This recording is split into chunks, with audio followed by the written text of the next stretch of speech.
Hi everybody, we're Hello. live. That's Julie Phillips, a meteorologist at Storm Team. I'm Chief Meteorologist Steve Jervy, and we're here in the Storm Team 8 forecast. And they've actually dropped the percentage or the chance of development down to 60%. They said it continues to look unorganized and chances for development not great until maybe into early next week or the end of this weekend. That's exactly it, and that's good news.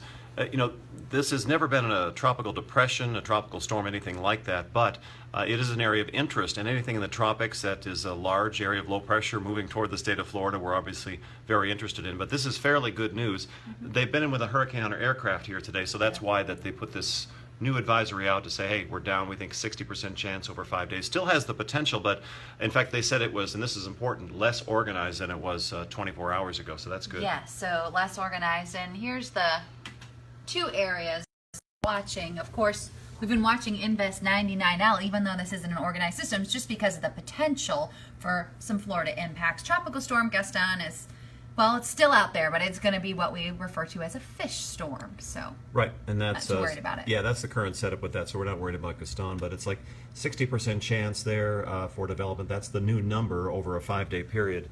And the guy asks, is it a rain event in Pinella? So it's really too early to say. If it doesn't become anything or just wanders to the west as nothing, it may help to increase the moisture a little bit, and that could help to enhance our normal rains. But as it's shaping up right now, it's not a tropical depression. In fact, it's a little weaker than it was 24 hours ago, as determined by a hurricane hunter aircraft, and that's a good way to measure it. You fly into it, see what the winds are doing, see if there's any low-level circulation.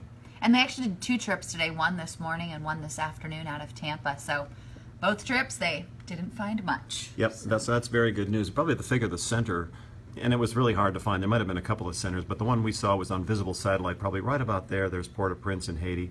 Right about there was the rough center of it. This is infrared satellite enhanced, so you're seeing the cooler cloud tops colored in red.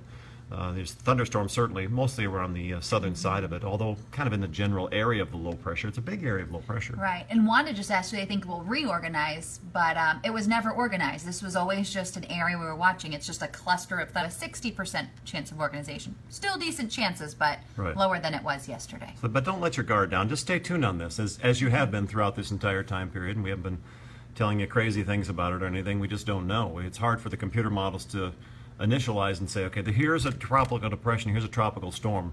Now we can predict where it's going. They don't have that, and that's why the models are kind of unpredictable here. So there's that area we're watching. Changeable, I should say. And this is Sunday at noon where our models are coming out. So you can see by Sunday it could potentially, this area of thunderstorms could be approaching South Florida. And this consensus is farther south today. Remember yesterday it was kind of over Florida. And even the global models, the European model changed a little west today. The GFS, the American model, has really never been crazy about this in any form. No. So kind of an open wave. So It's definitely been the trend. Look at James Hughes as being funny. Oh. OMG with the capitals. And so I think he's being sarcastic, James. Yeah. You're so cute at that age. But listen, we're just telling you what's going on here. So that's what we're doing, is just letting you know what's going on, and that's good news in terms of it's a little bit weaker. Yeah, So. and so if it were to strengthen, it'd have to wait until pretty much it looks like now until it entered into the Gulf where the waters are warm and you can see the shear is low. That red, bright pink, this is favorable for development. It's been in an area that's been not favorable, and that's why we haven't really seen much development. There's been high shear, dry air. Now, as it treks to the north and west, if it does move into the Gulf, we could see better chances of this developing. Yeah, and that's the idea, is to try to track where the wind shear is. There's quite a bit of dry air on the western and northern side. I think it's been contending with that. And that's what they said on the 8 o'clock advisory, that it's not in a great area for development. Might be in a better area in a couple of days.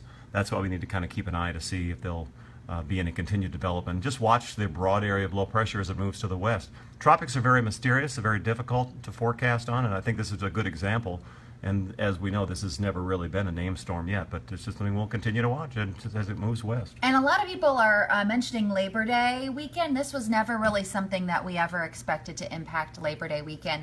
This is entering into this weekend, you can see, as it would be near the Keys, possibly even farther south than that. So a whole... It's a visible satellite imagery, and we lose the light of the day, but I wanted to kind of point out where the right up there. Rough, there we go, yeah. Rough center, like right before we lose the light, you can see that circulation. That usually when the center, and to call it a center might not be very fair, but when it's exposed like that, it usually indicates wind shear, high levels, kind of blowing everything off away from the center.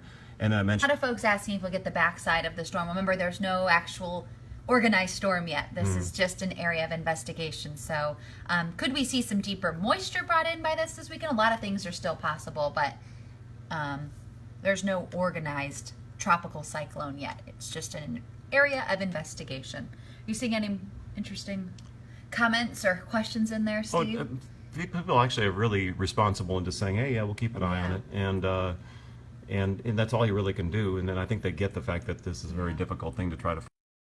That sort of gives you a little briefing, though, as of 8 o'clock as to what's going on. And it's a lot easier for us to kind of describe what's going on in a Facebook Live setting because we have more extended time than we do on air. So that's nice for us. We get to ramble a lot more. We do. We get to ramble a lot more. There's no producer in our ear telling us to rap. Yeah. So. You got 3 minutes. We'll kind of give you a briefing as to what the storm is doing, but that pretty much, you're kind of ahead of the game by watching this Facebook Live. Yep. All right. We'll check in and keep you updated on air and online. Just stay tuned. And that goes for the rest of the hurricane season, too. Peak of the hurricane season historically is September 10th. Always have a plan. Know if you're in a flood zone, if you're in an evacuation zone, all that goes without saying. Most people are not prepared for tropical weather, and that's very important to point out. So this may or may not be anything, but the bottom line is, whether it is or isn't, you should have your plan in place all the time. Right, and that should be, in May, early June. So if you don't already have your plan in place, now is a great time to make it. You always want to do it ahead before anything is threatening, because that's not the time. And good for disasters, too. If there's some other kind of disaster, you got food, water put aside. All right, thanks for joining us on Facebook Live, and I guess we'll see you the next time. Keep you updated here on 99L.